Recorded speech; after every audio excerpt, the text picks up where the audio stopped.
Welcome to the podcast. நான் உங்க அமர்தா. நீங்க பார்த்துட்டு இருக்கிறது டாக்ஸ் ஆஃப் எதி. இன்னைக்கு நம்ம எதை பத்தி பார்க்க போறோம் அப்படின்னு பார்த்தீங்கன்னா ஆங்ஸைட்டி.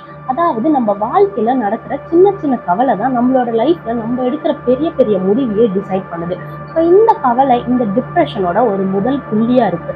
இந்த கவலையில இருந்து நம்ம வெளில வரணும் அப்படின்னு நினைச்சீங்க அப்படின்னா நம்ம அதுக்கு பாசிட்டிவ் அஃபர்மேஷன்ஸை கேட்கணும். நிறைய பாசிட்டிவா நம்மளுக்குள்ள நம்ம ஃபீல் பண்ணா மட்டும்தான் இந்த ஒரு ஆங்ஸைட்டி கவலைன்றதுல இருந்து நம்ம வெளில வர முடியும். ஸோ முக்கால்வாசி மக்கள் நீங்க சில பேரை பார்த்துருப்பீங்க, அவங்க எல்லாம் என்ன பண்ணுவாங்க அப்படின்னு பாத்தீங்கன்னா தன்னோட முகத்துக்கு முன்னாடி நிறைய சிரிச்சுட்டு இருப்பாங்க. இவ்வளவு சிரிக்கிறவங்களுக்குள்ளலாம் கவலையே இருக்காது. அவனுக்கெல்லாம் கவலையே இருக்க வாய்ப்பே இல்லை அப்படின்னு நினைப்பீங்க. ஆனா அவங்களுக்கு பின்னாடி தான் 90% அதிகமா கவலை இருக்கு. அந்த ஒரு முகத்தை அவங்க வெளில காட்டவும் விரும்பல.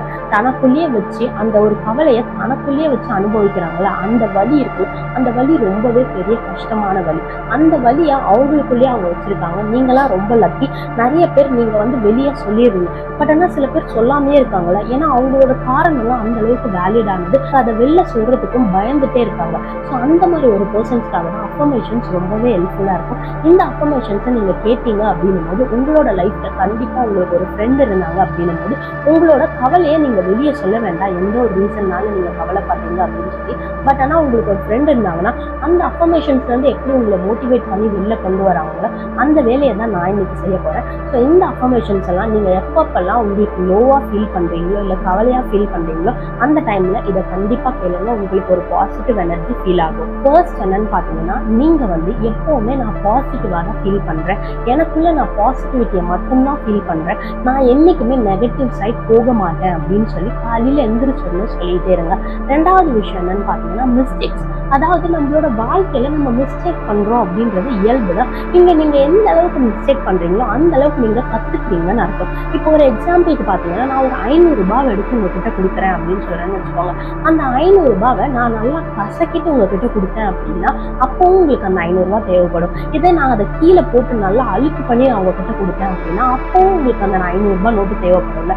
ஸோ அந்த 500 ரூபாய் அப்படின்றது பல தடைகளை தாண்டி வந்தாலும் அதோட மதிப்பு அது இழக்கிறதே இல்லை.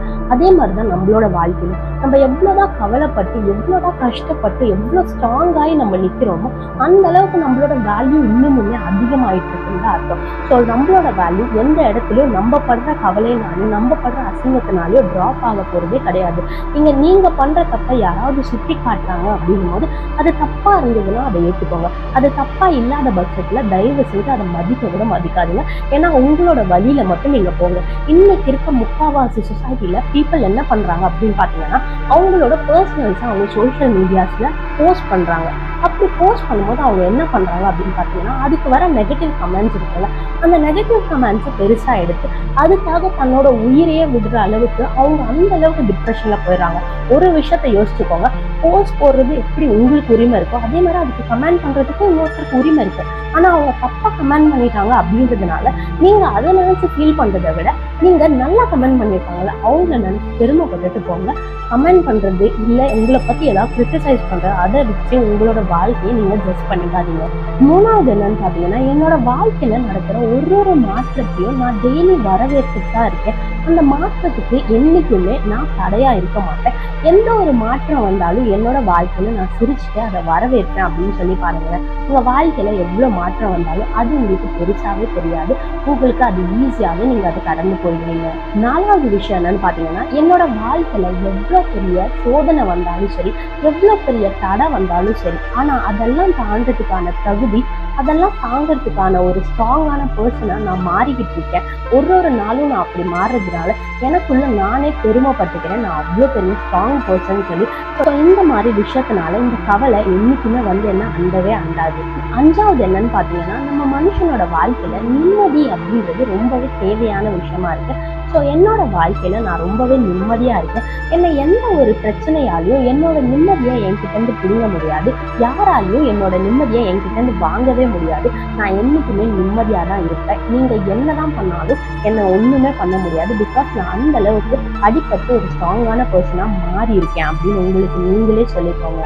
ஆறாவது விஷயம் என்னன்னு பாத்தீங்கன்னா, என்னோட வாழ்க்கையில எல்லா பிரச்சனையும் இருக்கு. ஆனா அந்த பிரச்சனை எல்லாமே தற்காலிகமானதுதான். பிரச்சனை தான் என்னோட வாழ்க்கை அப்படின்னு நான் நினைக்க மாட்டேன். என்னோட வாழ்க்கையில எத்தனை பிரச்சனை வந்தாலும் அதை தாண்டி நான் போயிட்டே இருப்பேனே தவிர, அந்த பிரச்சனையிலேயே மூழ்கி அதுக்காக என்னோட உயிரையும் சரி, என்னோட உடம்பையும் சரி நான் வருத்திக்கவே மாட்டேன்.